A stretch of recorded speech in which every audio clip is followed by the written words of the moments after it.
बिस्मिल्लाहिर्रहमानिर्रहीम। मैं हूँ कानूनदान से सज्जाद हमीद यूसुफ सही, और आज हम बात करेंगे इस्लामाबाद के हद तक कास्ट ऑफ लिटिगेशन एक्ट 2017 की। और इस लिटिगेशन एक्ट को हम एनालाइज करेंगे जजमेंट के रोशनी में, जो रिट पिटीशन 2355/2015 में दी गई है। आज हमारे साथ जो स्पीकर मौजूद है वो मेरे उस्ताद मोहतरम जनाब मोहम्मद साकिब भट्टी साहब है। हम उनका शुक्रिया अदा करते हैं कि उन्होंने इतना टाइम दिया sir. Thank you so much sir. अच्छा सर, फर्स्ट क्वेश्चन ये है कि जो कास्ट ऑफ लिटिगेशन एक्ट है, इसके बारे में अगर आप थोड़ी सी हिस्ट्री बताएं और थोड़ा सा एनालाइज करें कि ये कैसे आया और ये है क्या बेसिकली। बिस्मिल्लाहिर्रहमानिर्रहीम। मैं सजाद साहब आपका और कानूनदान की टीम का नहायत मशकूर हूँ कि आपने मुझे मौका दिया कि इस इंतहाई इम्पोर्टेंट टॉपिक के ऊपर चंद बातें हम डिस्कस कर सकें, क्योंकि आजकल इस्लामाबाद में बिलखुसूस हम एक कॉस्ट रिजीम में काम कर रहे हैं। तो इसलिए ये बहुत ज़रूरी है कि कॉस्ट के मुख्तलिफ़ पहलुओं का अहाता किया जाए और कोशिश करेंगे कि डिफरेंट आस्पेक्ट से कॉस्ट का जो कॉन्सेप्ट है उसको डिस्कस करें हम। सबसे पहले मैं हिस्ट्री बताऊं आपको कि ऐसा नहीं है कि कॉस्ट ऑफ लिटिगेशन का जो कॉन्सेप्ट है वो इस्लामाबाद में तो खैर नया है, लेकिन कॉस्ट ऑफ लिटिगेशन का एक्ट का कॉस्ट ऑफ लिटिगेशन का इनफैक्ट जो कॉन्सेप्ट है that was available in code of civil procedure 1908। हाँ, ये ज़रूर है कि इस्लामाबाद की हद तक कॉस्ट के कॉन्सेप्ट पे एक ड्रास्टिक चेंज लेजिस्लेचर ने इंट्रोड्यूस किया इन 2017 में, जब cost of litigation act 2017 legislate हुआ। अब कॉस्ट ऑफ लिटिगेशन एक्ट 2017 के तहत जो बेसिक प्रोविजन थी कॉस्ट की, जो सेक्शन 35 सीपीसी में अवेलेबल थी, उसको अमेंड किया गया और वो हम अभी डिस्कस करेंगे कि वो अमेंडमेंट्स क्या थी। और उस कॉस्ट ऑफ लिटिगेशन एक्ट का इतलाक उस वक्त से होना था जब फेडरल गवर्नमेंट ने बाय नोटिफिकेशन ये तय करना था कि ये किस किस अदालत के ऊपर एप्लीकेबल है और कब कब एप्लीकेबल होगा। तो वो 2018 में फेडरल गवर्नमेंट ने नोटिफिकेशन जारी कर दिया कि ये तमाम कोर्ट्स इंक्लूडिंग जो हाई कोर्ट है इस्लामाबाद की, उसके ऊपर कॉस्ट ऑफ लिटिगेशन एक्ट का इतलाक होता है। सिर्फ इस्लामाबाद के एक्सटेंट जी, क्योंकि कॉस्ट ऑफ लिटिगेशन एक्ट जो है वो इस्लामाबाद की हद तक लागू किया गया है। जी सर। अब आगे चलते हैं मज़ीद। अब इसमें कॉस्ट ऑफ लिटिगेशन एक्ट के तहत लेजिस्लेचर ने 3 किस्म की कॉस्ट इंट्रोड्यूस की हैं। पहली है एक्चुअल कॉस्ट ऑफ लिटिगेशन, दूसरी है एडजर्नमेंट कॉस्ट ऑफ एडजर्नमेंट जिसको हम बात करते हैं, और तीसरी हम कह सकते हैं जिसको कंपनसेटरी कॉस्ट या एग्जेम्पलरी कॉस्ट कहा जाता है। अब जहाँ तक एक्चुअल कॉस्ट ऑफ लिटिगेशन का ताल्लुक है, तो वो जो एक्चुअली कोई भी विनिंग पार्टी, अब ये जो ड्रास्टिक जो चेंज जो मैंने आपसे जिक्र किया कि एक पूरा पैराडाइम रिजीम शिफ्ट हुआ कि डिस्क्रिशन से पहले ये कॉस्ट इम्पोज करना कोर्ट की डिस्क्रिशन थी, अब डिस्क्रिशन से उन्होंने इसको कन्वर्ट कर दिया स्टैट्यूटरी राइट में। So now so far as the cases of Islamabad is concern, तो जो विनिंग पार्टी है as a matter of statutory right वो कॉस्ट ऑफ लिटिगेशन क्लेम कर सकती है। रादर कोर्ट के ऊपर ऑब्लिगेशन है कि उसने कॉस्ट ऑफ लिटिगेशन अवॉर्ड करनी है। जी। अब ये जो एक्चुअल कॉस्ट है उसके 4 कंपोनेंट्स बताए हैं: स्टैम्प ड्यूटीज, कोर्ट फी और fee paid to the counsel और इंसिडेंटल एक्सपेंसेस। अब जहाँ तक पहले 2 कंपोनेंट्स हैं उस पे तो वो तो डॉक्यूमेंटेड चीज़ होती है, कोर्ट फीस भी और स्टैम्प ड्यूटीज़ भी। और वो पहले भी जो डिग्री शीट्स बनती थी उसके ऊपर रेफरेंस उसका होता था। लेकिन ये जो fee paid to the counsel और जो एंसिलरी और इंसिडेंटल एक्सपेंसेस हैं, this is a new concept. अब जब हम बात करते हैं कि स्टैट्यूटरी राइट बन गया है और कोर्ट के ऊपर court is left with no option, the court has to award this cost. इस पॉइंट को फिर फर्दर एलिबोरेट किया, जजमेंट्स डिफरेंट कॉन्सेप्ट्स पे आती रही 35 जो अमेंड किया कॉस्ट ऑफ लिटिगेशन ने, लेकिन जो लीडिंग जजमेंट जो हम कह सकते हैं गेटवे है कॉस्ट के चैप्टर को ओपन करने के लिए, वो हमारी ऑनरेबल हाई कोर्ट के एक मोअज़्ज़ज़ जज साहब ने एडविन केस है उसमें उन्होंने गाइडलाइंस प्रोवाइड की सारी, और सेक्शन 35 को इन्होंने कैटेगोरिकली जजमेंट में ना सिर्फ रिप्रोड्यूस किया बल्कि उसकी जो लिमिटेशंस हैं उसको भी डिस्कस किया और उसका एक्सटेंट है उसको भी डिस्कस किया while quoting different other judgments, और उन्होंने हिस्टोरिकल पर्सपेक्टिव में लिंकन जो हैं उनका भी रेफरेंस देते हुए उनको बड़ी डिटेल जजमेंट इन्होंने landmark judgment I must say उन्होंने रेंडर की ऑनरेबल कोर्ट ने। जी सर। अब लेकिन उसमें जो एक चीज़ है जो है फ़ी पे टू द काउंसिल, जिस तरह मैंने पहले जिक्र किया कि ये एक बड़ी ब्रॉड टर्म है। जिस तरह हमने सुनते हैं कोई वकील एक उसी काम के एक यंग लॉयर है वो थोड़े पैसे चार्ज करता है, जबकि सीनियर वही जब ब्रीफ लेकर आता है तो वो उसके ज़्यादा पैसे चार्ज करता है। तो इसको बड़ा एडिक्वेटली और बड़ा जज साहब ने रिसर्च करने के बाद उसको डिस्कस किया और रेफरेंस हमारे पेरेंट लॉ का दिया, legal practitioner and bar council rules 1976 उन्होंने पैरा 18 ऑफ जजमेंट है उसमें पूरे रिप्रोड्यूस किए और उन्होंने बताया कि ये एक रीज़नेबल फ़ी का मेयार क्या होना चाहिए। अगरचे जो लैंग्वेज है सेक्शन 35 की वो शेल का लफ्ज़ इस्तेमाल करती है जिसको जज साहब ने खुद भी एक्नॉलेज किया सब क्लास 2 में। जी, सब क्लास 2 में उन्होंने कहा कि ये एक्चुअल कॉस्ट देना is no more a discretion of the court, लेकिन और ये मैंडेटरी रिक्वायरमेंट है, लेकिन इसके कंपोनेंट्स में जो फ़ी पे टू द काउंसिल है उसके ऊपर जज साहब ने जो जज की मैंडेटरी रिक्वायरमेंट है उसके ऊपर एक चेक लगाया, वो है चेक रीजनेबलनेस का। ठीक सर, रेफरेंस के लिए मैं उस जजमेंट का जो जिस रेट पिटीशन में जजमेंट दी गई है वो मैं दे दूं 2355/2015 का रेट पिटीशन है जिसमें मुअज़्ज़ज़ अदालत इस्लामाबाद हाई कोर्ट ने ये जजमेंट दिए। सर अब जो 35 का सब क्लास 2 है उसमें शल का लफ्ज़ यूज़ हुआ है कि ये सारा कुछ होगा, लेकिन वहाँ पे पार्टीज़ को ये बाउंड किया गया है कि वो प्रोवाइड करेगी सारा कुछ, मतलब कितनी फ़ी उसने दी है, कितना उसका खर्चा हुआ है, तब फिर कोर्ट पे ये मैंडेटरी होगा कि अब वो एक्चुअल कास्ट अवार्ड करे। लेट सपोज सिनेरियो ऐसा हो कि वो पार्टी खुद से ना दे, हालांकि मैंडेटरी है उनके लिए, तो उस सूरत में क्या तब भी कोर्ट वो अवार्ड करना चाहिए उसको, क्योंकि जजमेंट में इसी चीज़ का जिक्र हुआ है कि नहीं तब भी कोर्ट अवार्ड करेगी क्योंकि शल का लफ्ज़ यूज़ हुआ है। तो आप इस पे क्या कहेंगे? जी बिल्कुल, ये बड़ा इंपॉर्टेंट पॉइंट आपने रेज किया। अब जो सेक्शन 35 की वर्डिंग हम स्टार्ट करें तो उसमें लिखा हुआ है subject to such conditions and limitations as may be prescribe, और इसी तरीके से सब सेक्शन 1 है उसमें भी उन्होंने लिंक किया है इन द प्रिस्क्राइब्ड फॉर्म।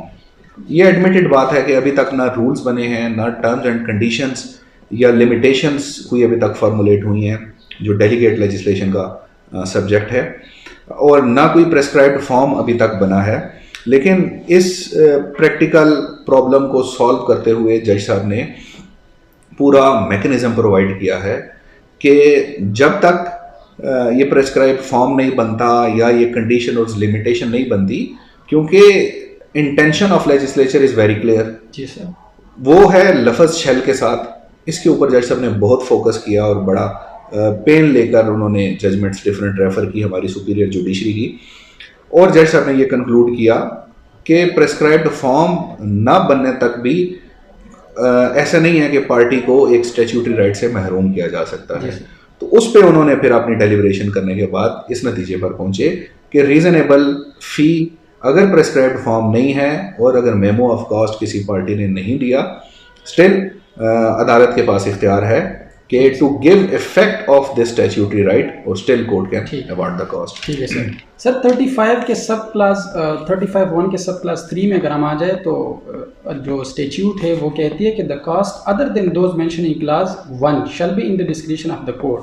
अब सर जो 35 का सब क्लास 1 है उसमें शल का लफ्ज़ यूज़ हुआ है और उसको 35 के सब 1 के सब क्लास 3 के तहत कोर्ट के डिस्क्रिशन से निकाल दिए। तो जजमेंट में भी जो वहाँ पे फ़ी पेड टू द काउंसिल है उसको टेस्ट ऑफ रीजनेबिलिटी और प्रोपोर्शनलिटी पे नापा गया है। तो आप क्या कहते हैं सर कि वो डिस्क्रिशन से आउट नहीं होना चाहिए, या ये कि वो सब्जेक्ट टू लिमिटेशंस और कंडीशंस होनी चाहिए, या ये कि वहाँ पे हम देखें कि किसी डेस्टिट्यूट को डिप्लॉय ना किया जाए, किसी पुअर लिटिगेंट को, पुअर से मीन फाइनेंशियली जो सफरिंग कर रहा हो, जो फाइनेंशियली पोटेंशियल लिटिगेंट ना हो।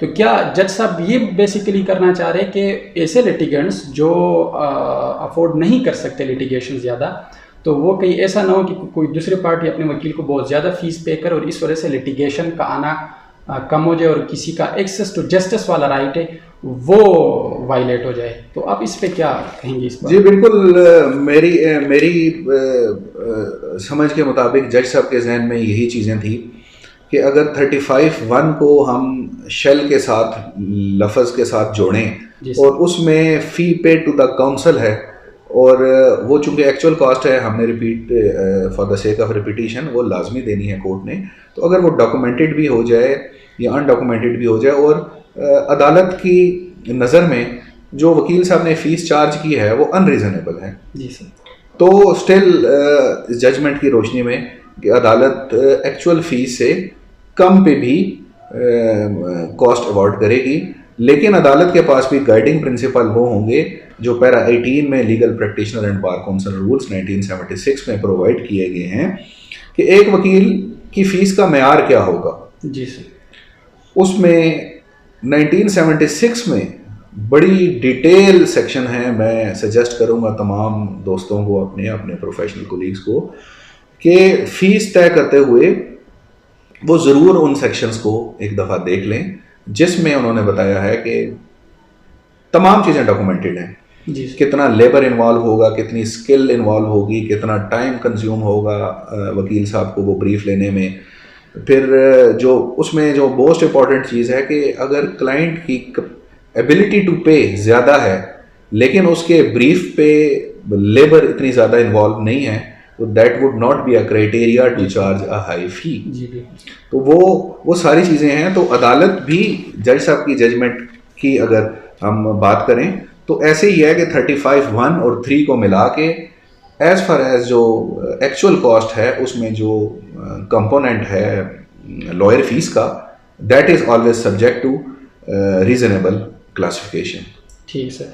सर अगर हम 35(2) पे आ जाए तो सर लेट्स सपोज अगर ऐसा हो कि कोई बंदा एक केस लेकर जाता है कोर्ट में और वो 6 माह या साल या कम अरसा, जितना भी अरसा वो चलता है, और बाद में ये साबित हो जाता है कि the court has no jurisdiction to deal with this list, तो उसके बाद वो रिटर्न करता है प्लेंट कि कोर्ट की जुरिस्डिक्शन है, क्या उस सूरत में भी कास्ट डलनी चाहिए इन व्यू ऑफ सेक्शन 35 सब क्लास 2, जिसमें वो कहते हैं कि कोर्ट का जुरिस्डिक्शन बार हो तब भी वो कॉग्निजेंस ले सकती है उसकी लिटिगेशन। अच्छा, इसमें जो 35(2) है that is not a new provision. जी सर, अगर हम देखें तो that was already available in original CPC section 35 में।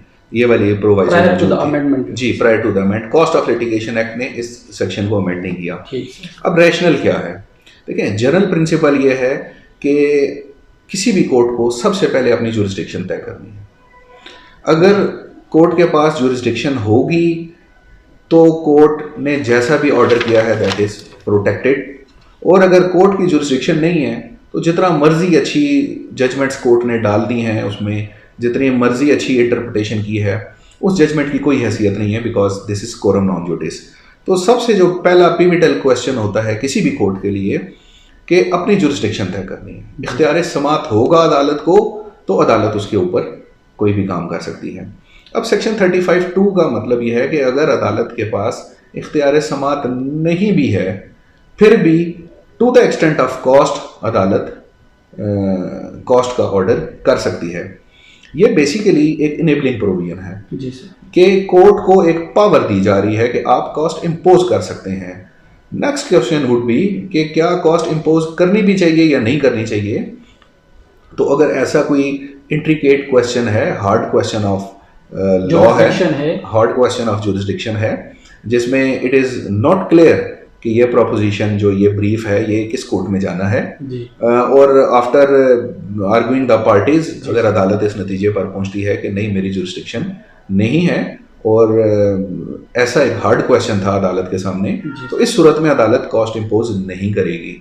On the other hand if question was very simple और क्वेश्चन ऑलरेडी सेटल हो चुका है, उसके बावजूद लैक ऑफ जुरिस्डिक्शन पे कोई ब्रीफ किसी अदालत में फाइल किया गया, तो अदालत मेरिट्स पे तो नहीं जाएगी जी सर। अदालत मेरिट्स के लिए तो रिटर्न करेगी to be refer to the proper forum, लेकिन अदालत कॉस्ट इम्पोज कर सकती है कि वेक्सेशियसली आप मेरे पास आए हैं, this question was very simple and very clear. तो ये 35(2) इस इवेंचुअलिटी को कवर करने के लिए। ठीक सर। सर अब 35A पे आते हैं एडजॉर्नमेंट कॉस्ट पे।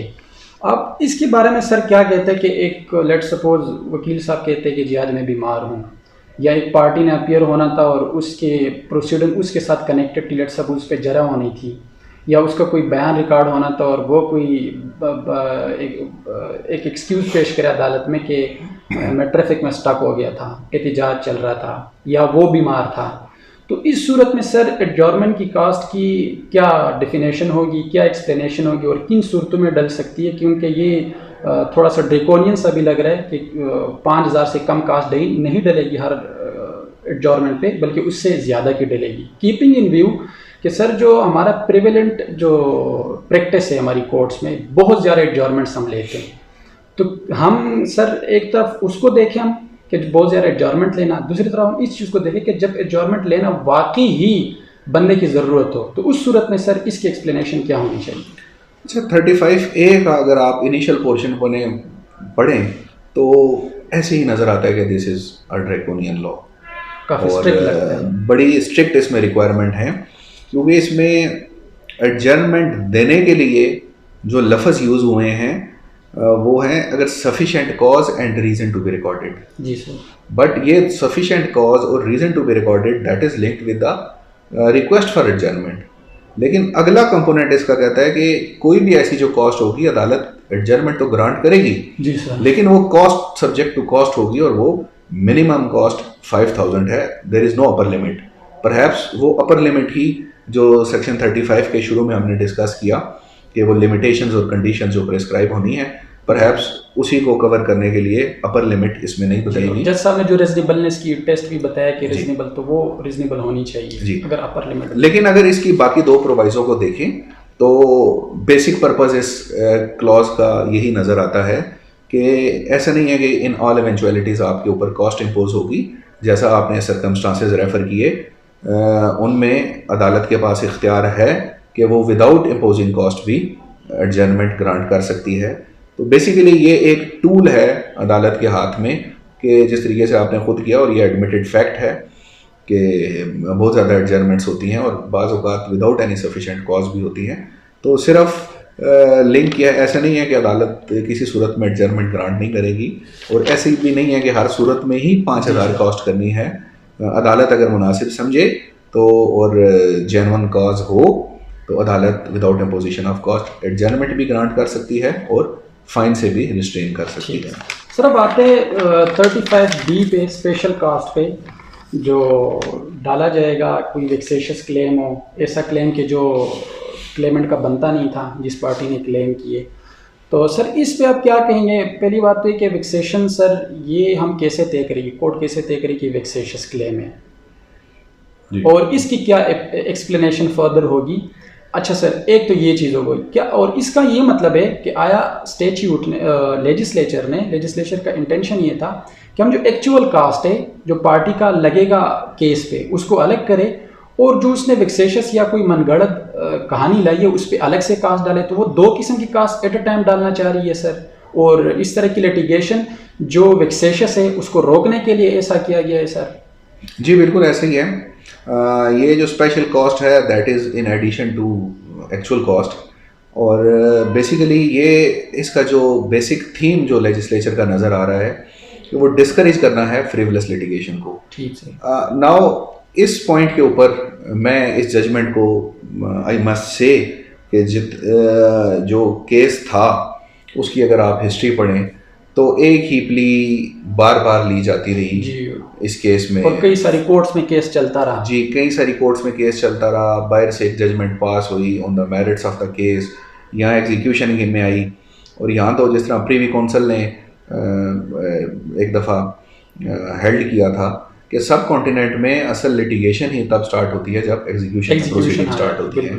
तो उसकी वो क्लासिक एग्जांपल है, आप अगर ये जजमेंट्स पढ़ें, फर्स्ट राउंड में सुप्रीम कोर्ट तक गई चीज़ें, फिर सेकंड राउंड में, फिर थर्ड राउंड में आती गई। तो ये उन चीज़ों को, क्योंकि देखिए एडमिनिस्ट्रेटिव लॉ का प्रिंसिपल है कि there should be an end of litigation. अगर आप ऑन गोइंग परमिट करना शुरू हो जाएं कि एक प्ली जो रेलिवेंट टाइम पे ली जा सकती थी रेलिवेंट टाइम पे नहीं ली गई, तो सब्सिक्वेंटली वो नहीं ली जा सकती। तो ये बेसिकली उन इवेंचुअलिटीज़ को कवर करने के लिए है। स्पेशल कॉस्ट, इसको आप पुनिटिव कॉस्ट भी कह सकते हैं, कि ये मकसद के लिए कि डिस्करेज करे फ्रिवलेस लिटिगेशन को, फ्रिवलेस प्लीज को। जिस तरह मैं आपको एक एग्जांपल बताऊं कि मोस्ट ऑफ द टाइम्स देखा गया है कि एक पार्टी केस कंटेस्ट करती है, वो केस नॉर्मल ट्रायल में up to the level of supreme court decide हो जाता है।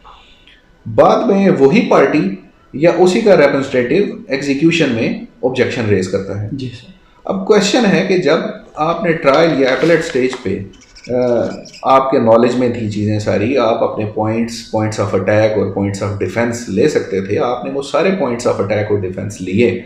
अब दोबारा एग्जीक्यूशन प्रोसीडिंग में आके नए सिरे से आप वही पॉइंट्स लें, तो दैट इज़ आई मस्ट से miss use of process of courts, और उसको बिल्कुल आयरन हैंड्स के साथ करना चाहिए, हैंडल करना चाहिए। और उसके लिए ये एक स्पेशल इन्होंने प्रोविजन इनकॉर्पोरेट की, और ये इसका तनाज़ुर इस तनाज़ुर में है। और जिस तरह जो हम जिस जजमेंट को जो अंडर डिस्कशन है उसमें भी आप देखें, जज साहब ने 200,000 प्लस 200,000 400,000 कॉस्ट इस बात पे ली कि वेक्सिशियस प्ली ली गई है। एक्चुअल कॉस्ट के लिए ऑनरेबल जज साहब ने रिमांड किया कि आप रिमांड करें, क्वेश्चन ऑफ रीजनेबलनेस को देखें, कोर्ट फीस को देखें, स्टैम्प्स को देखें, इंसिडेंटल चार्जेस को देखें। लेकिन as for taking vexatious pleas 400,000 cost उन पे। जी सर।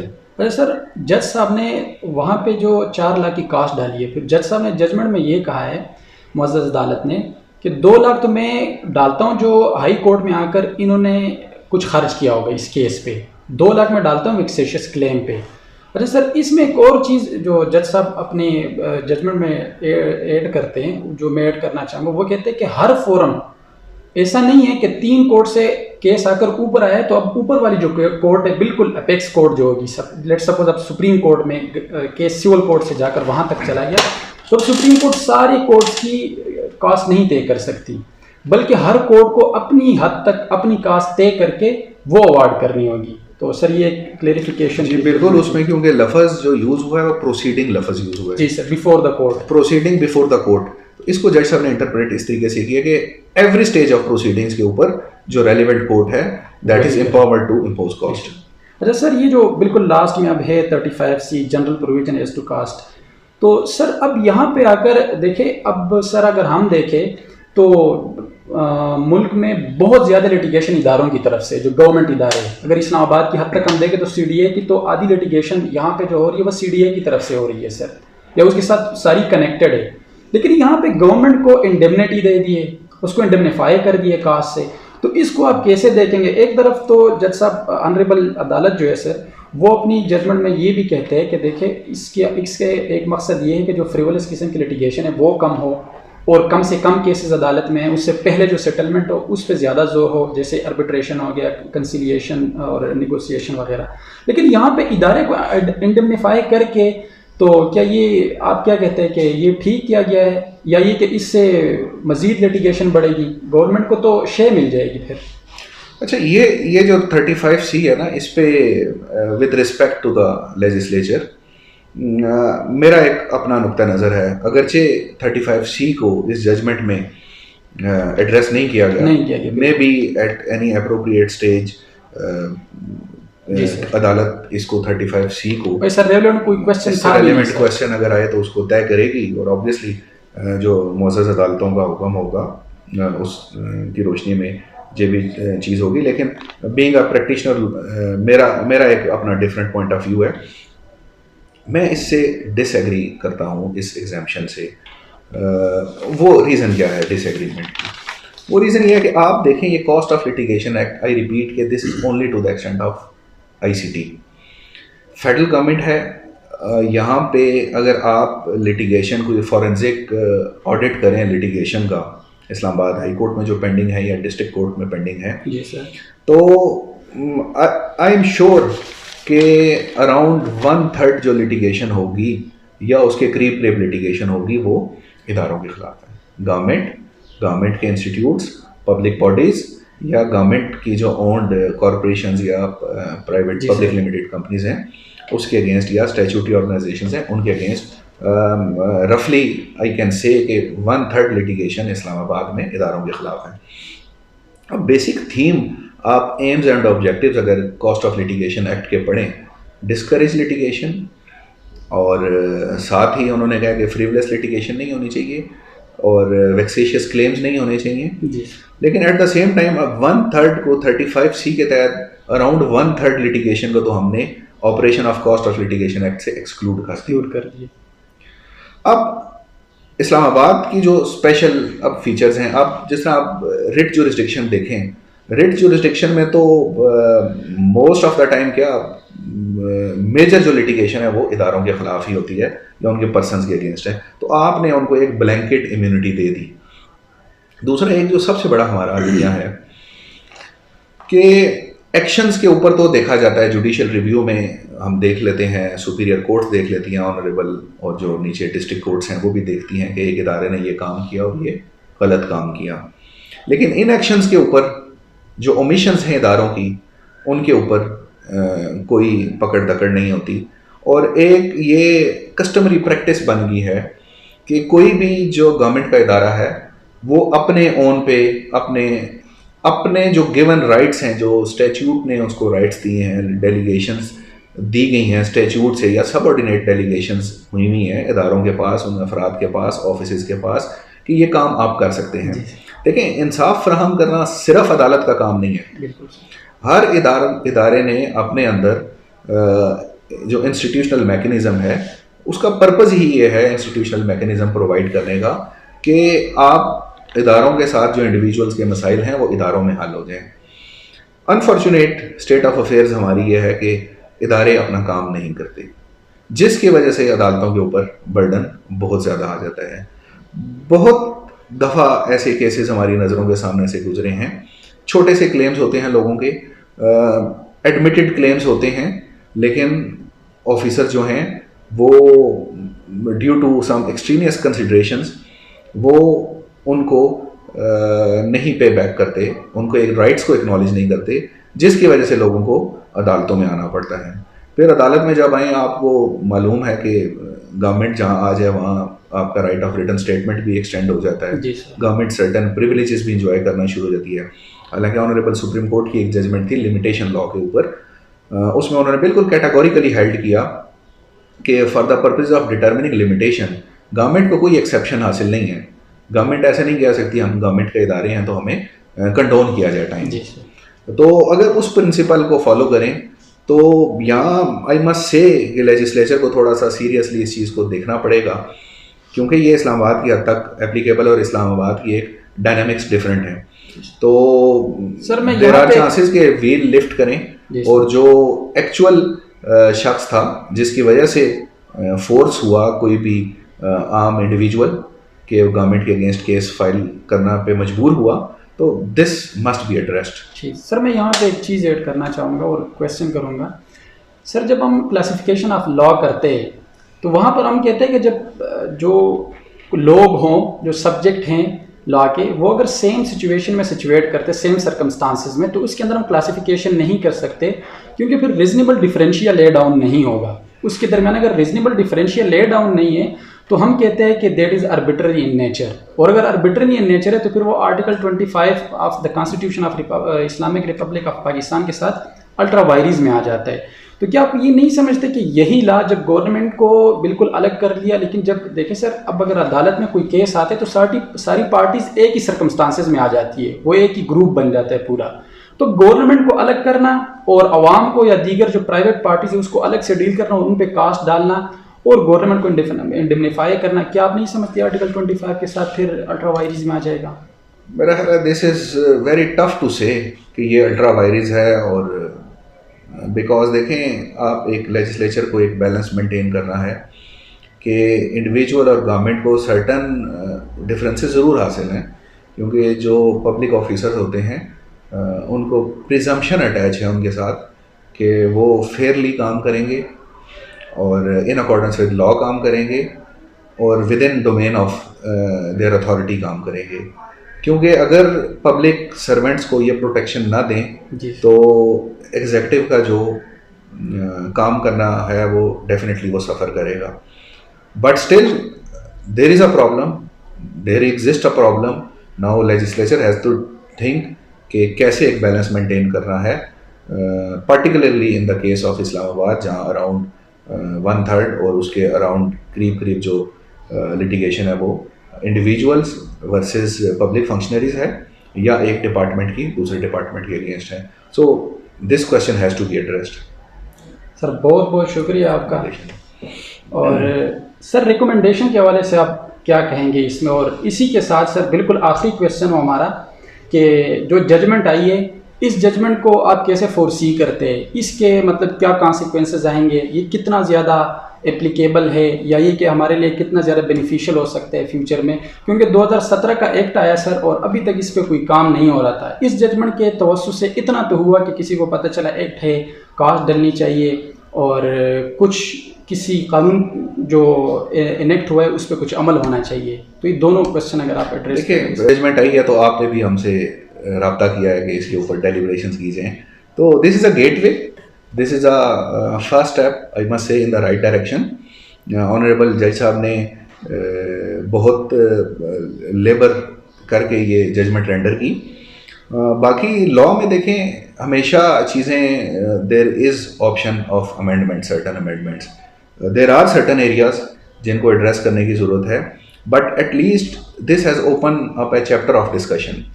अब ये डिस्कशन होगा, वो जजमेंट सर्कुलेट होगी, ट्रायल कोर्ट्स इस जजमेंट को इम्प्लीमेंट करना शुरू करेंगे, लॉयर्स उसको डिफरेंट एंगल से देखेंगे और with the passage of time ये कॉस्ट ऑफ लिटिगेशन एक्ट मज़ीद इम्प्रूवमेंट की तरफ जाएगा। क्योंकि अभी तक इसके ऊपर डिस्कशन क्लोज थी, अब डिस्कशन शुरू होगी तो डेफिनेटली आने वाले दिनों में मज़ीद इम्प्रूवमेंट इसमें हम देखेंगे। बाकी कंक्लूड करने के लिए देखें, कोई भी चीज़ जो होती है उसको अब सब कॉन्टिनेंट की लिटिगेशन की डायनामिक्स इन जनरल और फिर इन पर्टिकुलर पाकिस्तान की लिटिगेशन की डायनामिक्स को समझना बहुत ज़रूरी है कॉस्ट रिजीम को इम्पोज करने के लिए। जज साहब ने भी रेफर किया अपनी जजमेंट में, और ये कॉन्स्टिट्यूशनल राइट है हर इंडिविजुअल का टू एक्सेस टू जस्टिस। फिर प्रिंसिपल ऑफ पॉलिसी कहते हैं इनएक्सपेंसिव जस्टिस देना। एक तरफ एक शख्स का राइट है to recourse to justice system, on the other hand जो इनोसेंट लिटिगेट है, जिसको ड्रैग किया गया है लिटिगेशन में, उसकी प्रॉपर्टी, उसके राइट्स, उसकी मनी, उसके रिसोर्सेज को प्रोटेक्ट करना भी स्टेट की जिम्मेदारी है। अब असल चीज़ है कि इन दोनों के दरमियान बैलेंस कैसे मेंटेन करना। हैवी कॉस्ट इम्पोज कर देना, आई मस्ट से कि ये शायद एक अच्छी शुरुआत ना हो, क्योंकि अब अभी तक हम इस कॉस्ट सिस्टम को एब्जॉर्ब करना हमारे लिए थोड़ा सा मुश्किल है। एज अ सोसाइटी में बात कर रहा हूँ, उसकी रीज़न क्या है? देखिए, इधर सिविल जज है, वो ग्रेड 18 का ऑफिसर है, सेक्शन 20 का ऑफिसर है, सेशन जज। आप पूरे पाकिस्तान में मुझे कोई महकमा दिखा दें जहाँ ग्रेड 18, ग्रेड 20, ग्रेड 21 के ऑफिसर के सामने कोई शख्स, कोई फरियादी अपनी सादा कागज़ पर अपने हाथ से दरख्वास्त लिखकर चला जाए, 2 रुपये का टिकट लगाए ऊपर, और बाज़ औक़ात ये भी लिख दे कि टिकट दस्तयाब ना है, और वो जाके अपना मुद्दा उस अथॉरिटी के सामने बयान करते। जैसा मैंने पहले जिक्र किया, इदारों के अंदर अपना इंसाफ फराहम करने का मैकेनिज्म है। जब इदारे इंसाफ फराहम नहीं करते तो बर्डन अदालत पे पड़ जाता है। अब एक्सेस टू कोर्ट्स बहुत ईजी है। देखिए, हम वेस्टर्न कॉन्सेप्ट हम अपने ऊपर लागू नहीं कर सकते, वहाँ एक इंस्टीट्यूशनल मैकेनिज्म प्रोवाइड है। फिर जो दूसरी मोस्ट इम्पॉर्टेंट बात, बाहर कॉस्ट इम्पोज की जाती है। हमारे बहुत सारे दोस्त हैं वो रेफ़र करते हैं कि बाहर तो बड़ी हैवी कॉस्ट होती है, पाकिस्तान में क्यों नहीं होती। हमें ओपिनियन भी इस चीज़ पे आते हैं।